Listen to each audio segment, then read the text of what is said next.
on Tuesday, you got a commitment from three-star defensive lineman Naquavion Simmons. Jordan, what are your initial thoughts on Naquavion Simmons joining the Vols in 2026? Well, I wasn't really that much familiar with him going into it, but I mean, he has a pretty good size there. From what I've heard, like he's listed as a 3-star, but he could have potential to be better than that. I mean, you look at some of the schools that he has offers with. I mean, Mississippi State, he's got some SEC offers on here. I think he could be a good player for Tennessee potentially. I'm a little bit more excited about some of the other recruits, but Tennessee needed depth at the defensive line position, especially the interior defensive line, and that's exactly what they got with this. I'm not sure how much playing time that Simmons is going to get in 2026, but Tennessee needs anyone they can take for the defensive line, and I think that's why they went as heavy as they did in this class. Yeah, so the reason you haven't heard of him as much, I believe, is because he just hasn't been playing organized football for that long. I think it was Austin Price of VolQuest that said he had been playing 8-man football up until a few years ago. So, of course, he's not going to be recruited quite as highly. I don't know why he would have been only playing 8-man football, but, project is usually the word you like to use when you see a 3-star player. And I'm not saying he isn't a project, but I think the upside is there more so with some of these 3-stars. He's just one of those late blooming prospects that's just now getting into it. But he is from Columbus, Georgia, plays at Carver High School down there. Got to watch some of his highlight reel, at least a little bit that I could find. He's got some good closing speed. He can move for a big man. There was a play where a quarterback had rolled left outside of the pocket, and then he just starts charging at him and he deflects a pass. So I like that a lot about him. Like that he's got some speed and athleticism to him, kind of like another Simmons that played defensive line here at Tennessee. Big fella in the interior.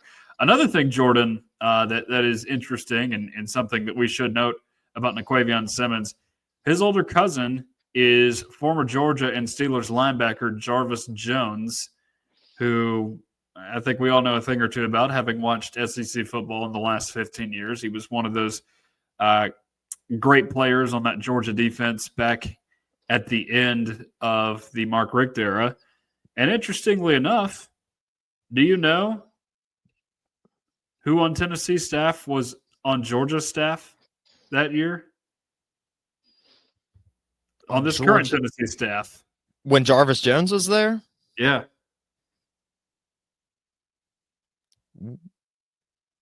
Was it Rodney Garner? Yeah. Oh, okay. Yeah. So we know that Rodney Garner has an eye for talent and some family connections there with Jarvis Jones playing on the same team that Rodney Garner coached back in 2012.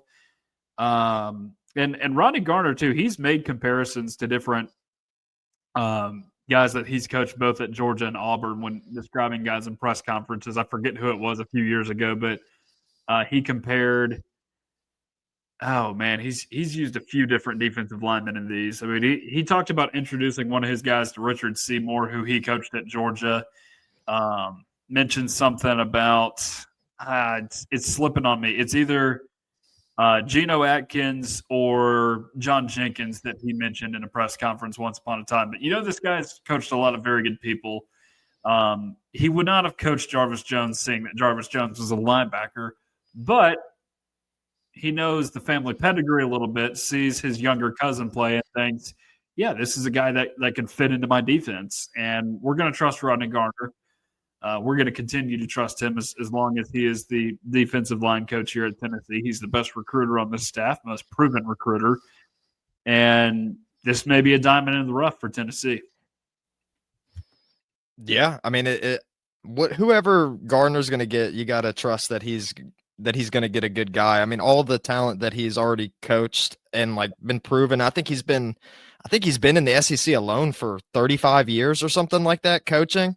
And I'm pretty sure he was on Tennessee's staff during the national championship team as well.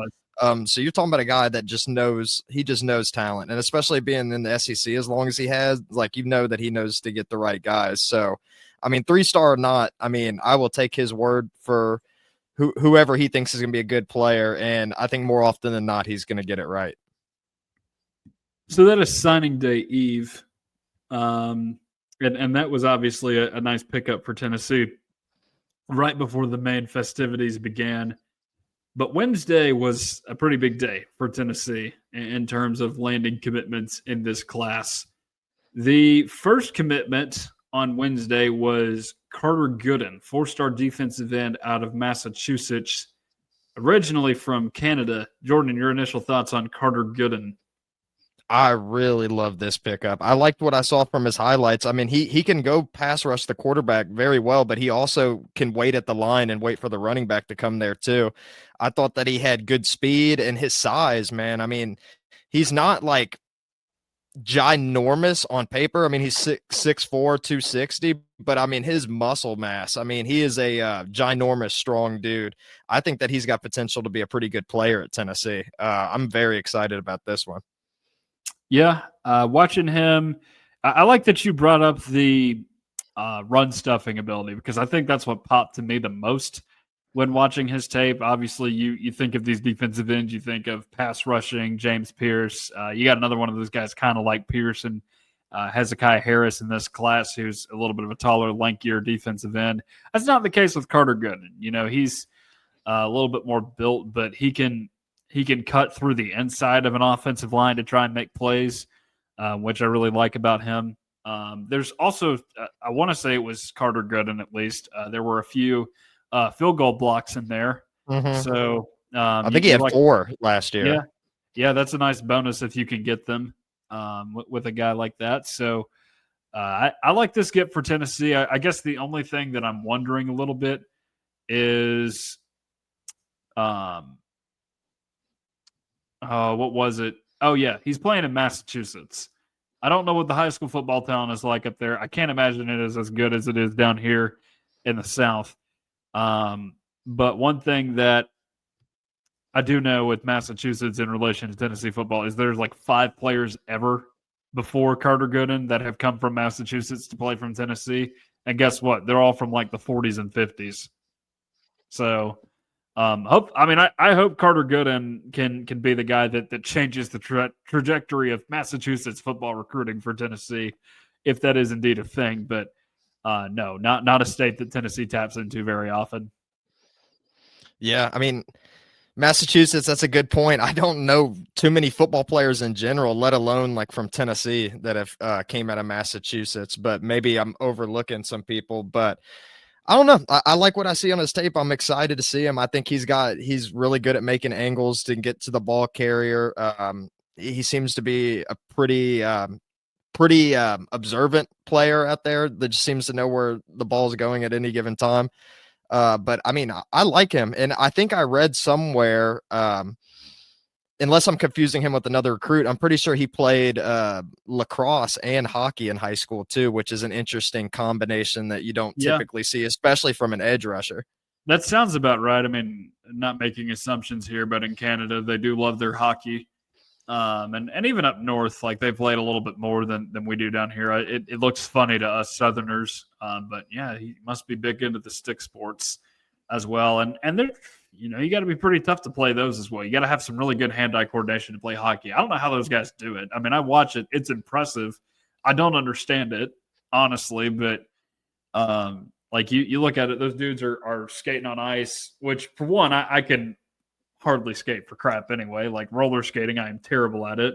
Me too. And then you just see the puck flying up in the air, and they're like trying to catch it midair. And then the other thing that makes no sense to me, and if he's a hockey player, I wonder what position he plays. Because if he played goalie, like those people, like their legs, they cannot be anything but just mush by the time they're the age of 40. Like, how do you walk when you just have your legs spread out like that on the ground, on the ice, the entire game? Like, I don't get how that works, but no, it's a hard sport to play, and lacrosse to some extent is as well. So, no, you like a guy that plays multiple sports. I don't really like it when coaches try to restrict people from playing other sports, because I think that those skills can translate from one to the other. Like David Hobbs, for example, big basketball player in high school. Those skills are translating a little bit to the football field. We like that. Oh yeah, and wasn't it Amari Thomas that had that video of him dunking, or it was one former Tennessee D tackle? I Elijah think Simmons. it was Elijah Simmons. Yeah. Yeah, like man, I don't know how you can be able to dunk being that big, but I mean, you like seeing high schoolers that playing multiple sports, and in Gooden's case too. I mean, these are all physical sports too. It's not like he was just doing track or like playing basketball. I mean, all those sports that I mentioned are ones where you're hitting people. So he must like going out there and just messing people up, which is something that I'd love to see from a defensive lineman. So hopefully he can carry that energy he had from the other sports over into football and give some fun highlights for Tennessee fans. Elijah Simmons also has the singing voice of an angel. One of the best singing voices I can remember on a Tennessee football team in the last however many years. But anyway, more pickups on signing day for Tennessee. We're not going to spend a ton of time on this one, like breaking down highlights, because we've done it ad nauseum already. Because he was committed to Tennessee at one point, he flipped to Ohio State, then flipped back to Tennessee. We are, of course, talking about Legend Bay. If you have not already watched his highlight reel, go do that. You will not regret it. But there are some concerns about Legend Bay, particularly the family dynamic. And it's actually the opposite of a Mama Boo 6 and Big Nick situation where the family hates the fact that he's going to Tennessee. They want him to go to Tennessee, but Legend does not want to go to Tennessee, evidently, because the I'm not going to call it a rumor because there does appear to be a little bit more substance to it than the average rumor, but the rumblings are that Legend's mom signed his NLI because he is not 18 until December 25th, which is kind of messed up if true. But I mean, in this case, I hope Legend goes where he's happy. You know, because if it turns into a situation that you had with Boo Carter, where he's clearly not giving his 100% because he don't want to be there, then by all means, just let him go play somewhere else, Mom. Like, don't do that. Like he needs to have his best interest in mind. If he wants to go to Ohio State, he can go to Ohio State. If he is in fact happy to be at Tennessee, then we will by all means take him because, like I said, one of the greatest highlight reels I have ever seen from a future college football player. Yeah, I'm so torn with this one because Legend Bay was arguably the recruit that I was most excited for. I mean, when Tennessee got him, I was through the roof, ecstatic because I mean, I feel like anyone that watches his tape knows that. I mean, he's 5-star talent. I mean, they have him at 4-star, but he's certain certainly not. I mean, he can play almost any position on the field, whether or not it's receiver. I've heard rumblings of him potentially playing running back at the next level. He was the team's starting quarterback, and you might just think, oh, he was just probably just an athletic freak. They put him back there just so he could run the ball and win. No, he could actually sit back there and drop some deep balls, and I saw several of those in his highlight tapes. A phenomenal player. I mean, he seems like he's going to excel wherever he's going to be at, but I'm in agreement with you, Tucker, that, I mean, at the end of the day, I feel like he needs to play where he wants to play. And I feel like at this point, after seeing everything with Boo Carter, with Nico and everything like that, you don't want a guy on the team that's not going to want to give his all for Tennessee, a guy that's not like proud to wear orange. And I'm not trying to like come off like I'm being critical of him at all because I support whatever decision Legend Bay has. I think it's an unfortunate situation that if the rumors are true and his mother signed his letter of intent, I mean, I think that's kind of messed up. And all credit to him if he decides to flip to Ohio State. But selfishly, I hope that he doesn't, although I think he should do whatever's best for him. But man, seeing him in the Tennessee uniform would be electric. And I'm just thinking about all the trick plays Tennessee could do. The screen game could finally start working if Legend Bay is on the field. I mean, I just think there's so many problems that he could fix for Tennessee. So hopefully there's not any truth to these rumors, but it sure sounds like it based on deleted tweets and alleged TikTok comments and everything. It's not looking like he's going to be a volunteer.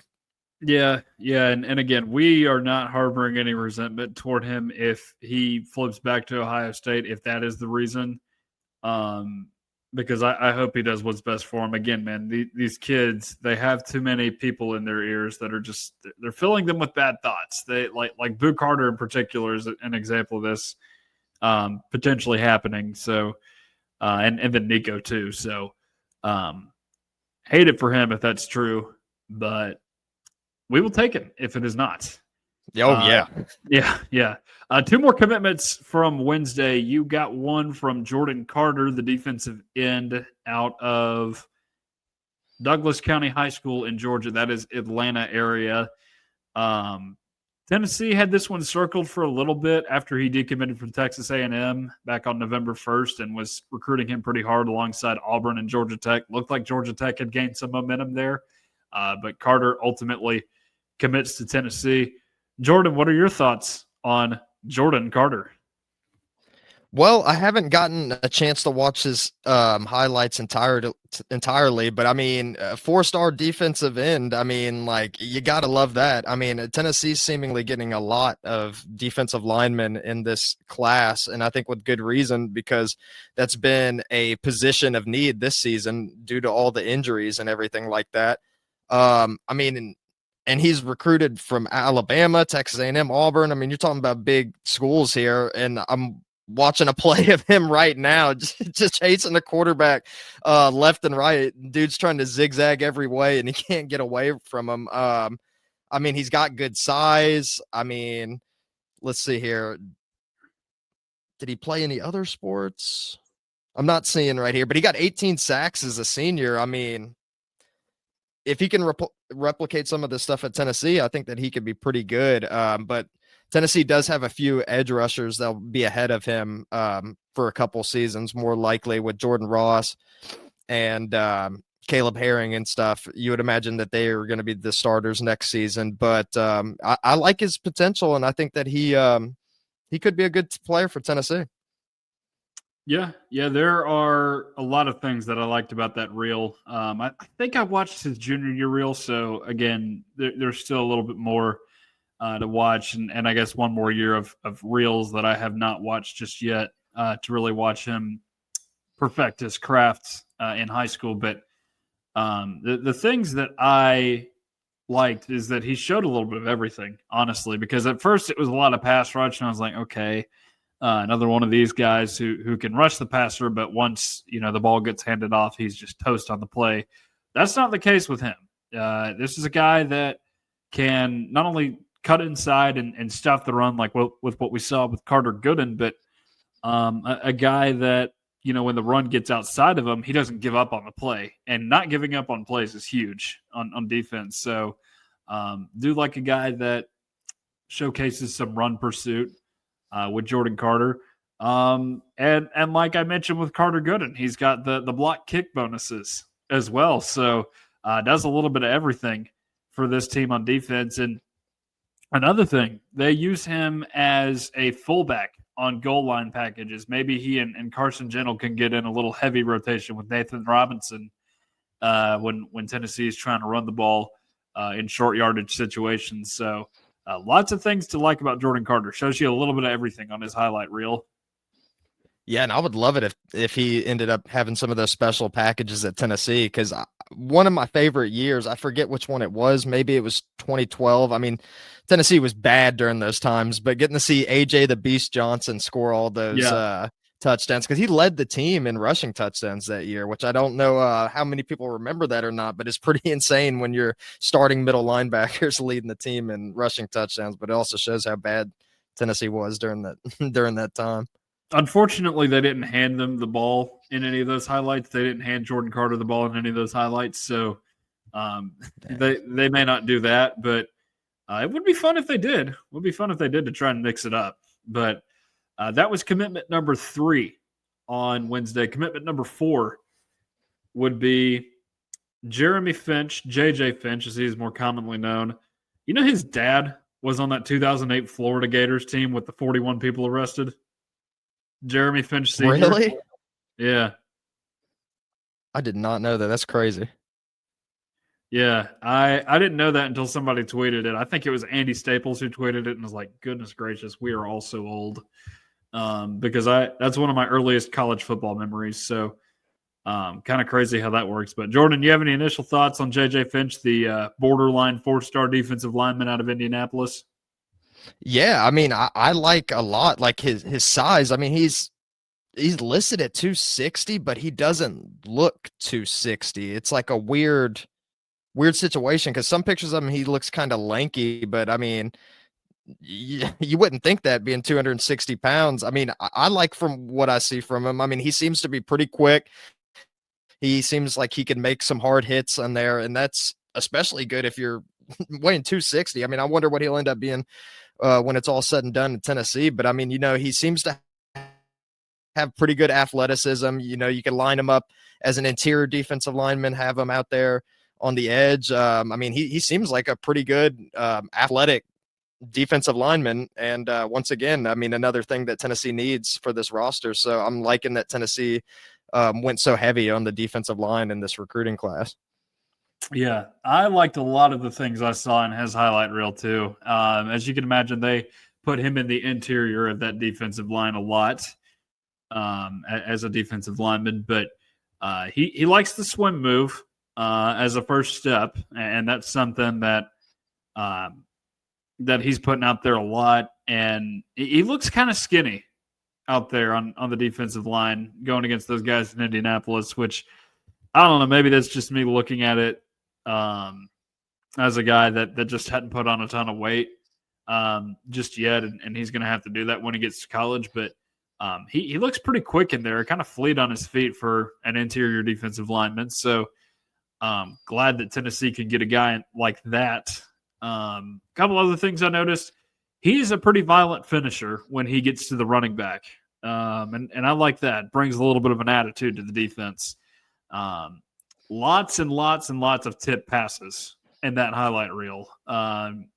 Pretty much everywhere on the field. I think there was one where he tipped one on the goal line and then picked it off in the end zone, ran back and caught it right around two of his guys. So, yeah, he can get those hands up and deflect the passes, which is something that could help Tennessee out a lot on that defensive line. But I don't know why this guy is rated, only borderline a 4-star. I think he's a 3-star on a couple different sites, like maybe 247 said he was a 3-star. Maybe that's just because he's a little small at this point. But overall, man, I really liked what I saw from him, just the explosiveness he had. And again, it's Indiana. The football talent there is okay, I guess, in Indianapolis, but it's not phenomenal. So maybe that's part of it, just one of those relatively undiscovered kids. But no, I really like what J.J. Finch brings to the table. Yeah, me too. I mean, I think he's got potential to be a good player at Tennessee, and especially if he does put on that mass. But man, he's such a weird 260 because when you see 6'3", 260, I mean, that's like the same size that Brandon Jacobs was when he was playing for the Giants. That Brandon Jacobs looks way bigger than JJ Finch. So he must have some heavy bones or something. But maybe that means he can put on like 30, 40 pounds and it won't harm his speed or anything. I guess we'll have to wait and see. But I mean, man, if he can bulk up, if he can keep that same speed at like 290, I think he can be a pretty good player for Tennessee.